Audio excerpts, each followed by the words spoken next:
내 월급 빼고 다 올랐습니다. 집도 오르고 주식도 오르고 심지어 친구도 돈을 벌었다고 합니다. 열심히 모아도 나만 뒤처지는 것 같습니다. 예전에는 3포 세대라고 연애, 결혼, 출산을 포기한다고 했는데 요즘은 N포 세대라고 합니다. 다 포기했다는 거죠. 솔직히 저도 화가 나는 건 예전에는 열심히 일해서 모으면 집도 사고 누구나 중산층 이상으로 갈 수 있었거든요. 그래서 오늘은 지금 어떤 상황인지 앞으로 어떻게 해야 할지 현실적인 방법을 말씀드리겠습니다. 결론부터 말씀드리겠습니다. 대한민국은 계급사회가 시작되었습니다. 자산 격차나 거주지에 따라 사람들 간에 보이지 않는 벽이 생겼다는 거예요. 유럽 집값이 비싸다는 얘기는 한 번쯤 들어보셨을 텐데요. 예를 들어 뮌헨이나 파리 같은 주요 도시는 원룸 월세가 1,500유로 정도 되는데요. 현재 환율로 260만원 정도 됩니다. 500만원을 벌어도 원룸의 절반 이상이 나가니 먹고 살기도 힘든데 집을 구매할 생각 자체를 못하는 거죠. 유럽은 이미 계급화가 어느 정도 고착화되었습니다. 옆 나라인 일본만 봐도 도쿄 고급 맨션이 2천억을 넘어가고 빠르게 계급화가 진행되고 있습니다. 그럼 우리나라는 지금 어떤 상황이냐? 주식, 부동산 할 거 없이 자산 가격이 폭등하는 양극화의 시대, 한복판에 살아가고 있습니다. 문제는 자산 가격이 너무 뛰다 보니 월급이 의미가 없어지는 거죠. 단순히 열심히 일해서 모으는 것만으로는 자산 가격 오르는 걸 쫓아갈 수가 없습니다. 그러면 자산을 사면 되지 않냐? 이렇게 말씀하실 수도 있는데요. 말처럼 쉽지가 않습니다. 예를 들어 코스피가 4배, 5배 올랐어도 실제로 의미 있는 수익을 거둔 사람은 거의 없습니다. 대부분 수익을 봐도 몇백만원, 잘해야 몇천만원인 게 현실입니다. 그런데 집값은 5억, 10억씩 올라가거든요. 열심히 공부하고 의대 가서 월급 1,000만원 받아도 서울에 집 한 채 사기 어려운 게 현실입니다. 금수저라도 물고 태어나지 않는 이상 개천에서 용이 나오기가 힘든 구조인 거죠. 조선시대에는 왕족이나 양반 같은 계급이 존재했습니다. 그리고 계급은 대물림되었죠. 우리나라는 다시 계급화 초기에 들어섰습니다. 물론 모두가 공평하게 똑같은 시작점에서 출발할 수는 없습니다. 누구는 50m 앞에서, 어떤 사람은 시작점에서, 심지어 마이너스에서 시작하는 사람도 있습니다. 그렇지만 예전에는 열심히 일해서 모으면 원하는 곳에 집도 사고 누구나 중산층이 될 수 있었습니다. 그런데 지금은 내 노력만으로 올라가기가 쉽지 않기 때문에 특히 젊은 층들이 분노하는 것도 이해가 됩니다. 솔직히 저도 화가 나거든요. 부의 격차가 계속 벌어지는 이유는 간단합니다. 물론 SNS 때문에 부자처럼 보이고 싶은 것도 문제지만 가장 큰 이유는 집입니다. 이해하기 쉽도록 단순화시켜서 예를 들어보겠습니다. 예전에는 외벌이로도 내 집 마련하고 중산층이 될 수 있었습니다. 그런데 지금은 맞벌이를 해도 집 한 채 사기가 정말 빠듯합니다. 물가도 오르고 특히 거주비가 많이 올랐습니다. 예를 들어 예전에는 400만원 벌어서 거주비 100만원, 생활비 100만원 쓰면 절반 정도인 200만원 저축이 가능했습니다. 그런데 지금은 똑같이 400을 벌어도 거주비가 200만원, 생활비 100만원을 쓰면 100만원만 저축이 가능하다는 거예요. 문제는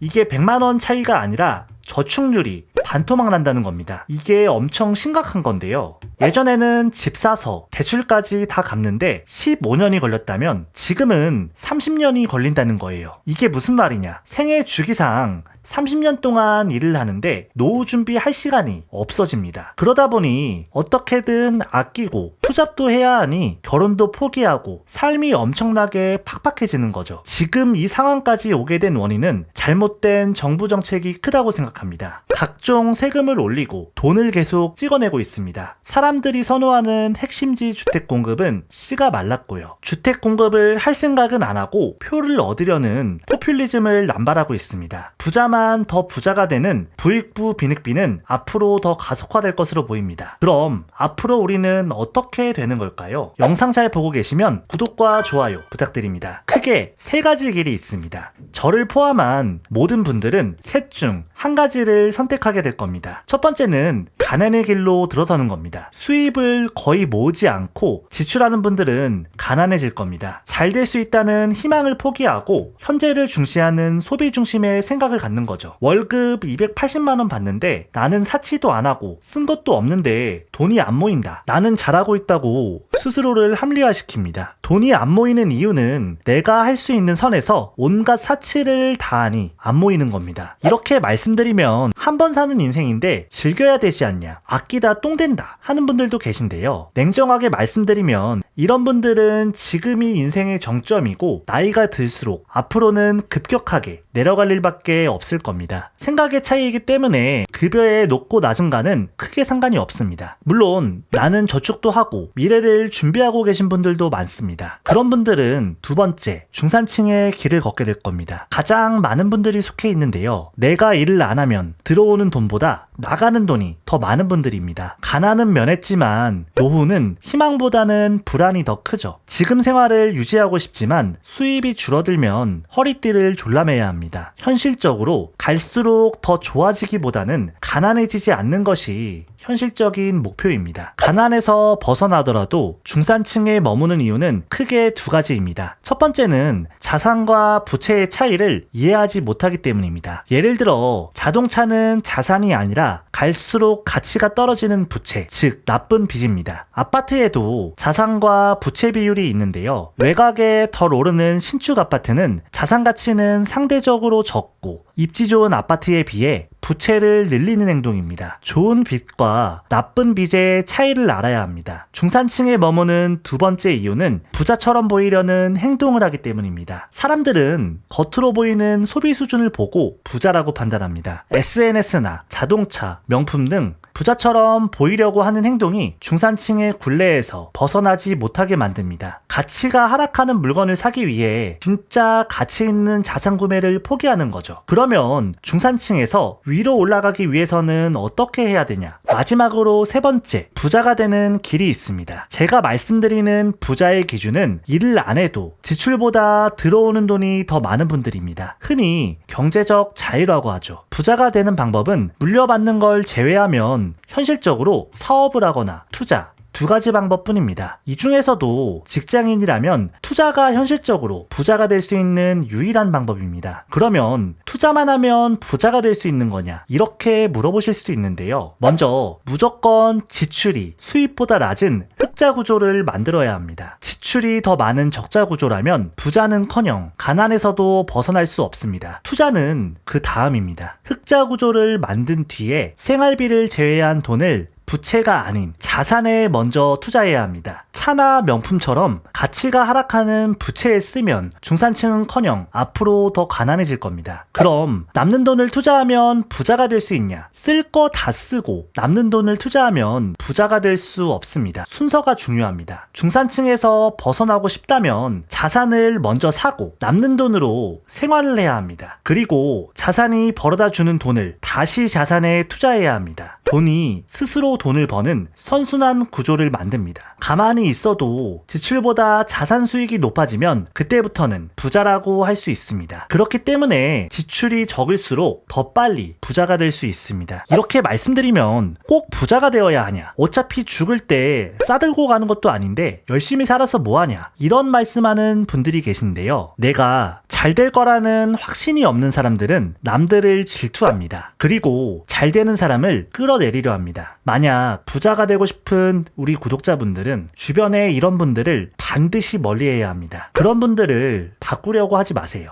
서서히 멀어져야 합니다. 만약 가족이라도 일정 기간 동안은 거리를 둬야 합니다. 내가 빨리 잘 돼서 도와주는 편이 낫습니다. 왜 이런 말씀을 드리냐면 제가 직접 겪어봤기 때문입니다. 나이가 들수록 특히 30대 중반이 넘어가면 친구들 사이에서도 격차가 생기게 됩니다. 물론 자산 격차도 생기지만 더 무서운 건 생각의 격차가 벌어집니다. 우리는 부모 부모님 시절부터 검소함이 미덕이고 투자는 위험한 거라고 배웠습니다. 학교에서도 금융에 대해 알려주지 않습니다. 소비 중심의 마인드가 당연한 거고 남들에게 잘 보이고자 하는 욕구를 통제하지 못합니다. 한번 생각의 격차가 벌어지기 시작하면 그 간극을 좁히기는 현실적으로 불가능합니다. 열심히 일하는데도 나만 제자리이고 열심히 돈을 모아도 뒤처지는 이유는 자산 때문이 아닙니다. 생각의 격차가 벌어졌기 때문입니다. 우리나라에서 일어나고 있는 계급사회는 자산의 격차가 벌어지는 것도 사실이지만 그것보다 생각의 격차가 더 크게 벌어지고 있다는 걸 유념하셨으면 좋겠습니다. 그러면 당장 어떻게 해야 되냐? 격차를 좁히고 부를 쌓을 수 있는 현실적인 방법을 말씀드리겠습니다. 먼저 지출 구조를 분석해야 합니다. 흑자 구조는 당연하고 부채를 먼저 사는지 자산을 먼저 사는지를 체크해야 합니다. 두 번째, 젊을 때는 나한테 투자해서 몸값을 높여야 합니다. 월급 모아서 부자가 되라는 얘기가 아닙니다. 매달 소득의 일정 수준 이상을 나를 위해 투자해야 합니다. 책을 사든 AI를 구독하든 강의를 듣던 간에 나를 위해 투자하시기 바랍니다. 세 번째, 자산을 심어야 합니다. 잃지 않는 투자를 위해 투자 공부를 필수적으로 해야 합니다. 그리고 준비가 되면 소득을 기반으로 레버리지를 활용해야 합니다. 부자가 될수록 레버리지를 점점 줄여가면 됩니다. 한 가지 팁을 드리면 장기적인 안목으로 낙관적으로 생각하시기 바랍니다. 할 수 있다고 믿어야 합니다. 그리고 빨리가 아니라 확실하게 부자가 되는 방법을 선택해야 합니다. 어설프게 단타를 치는 것보다는 집부터 먼저 사시기 바랍니다. 마지막으로 부자가 되는 가장 쉬운 방법은 만나는 사람을 바꾸는 겁니다. 소비를 부추기는 환경에서 벗어나 비슷한 생각을 하는 사람들과 네트워크를 형성하시기 바랍니다. 아직까지는 누구나 노력하면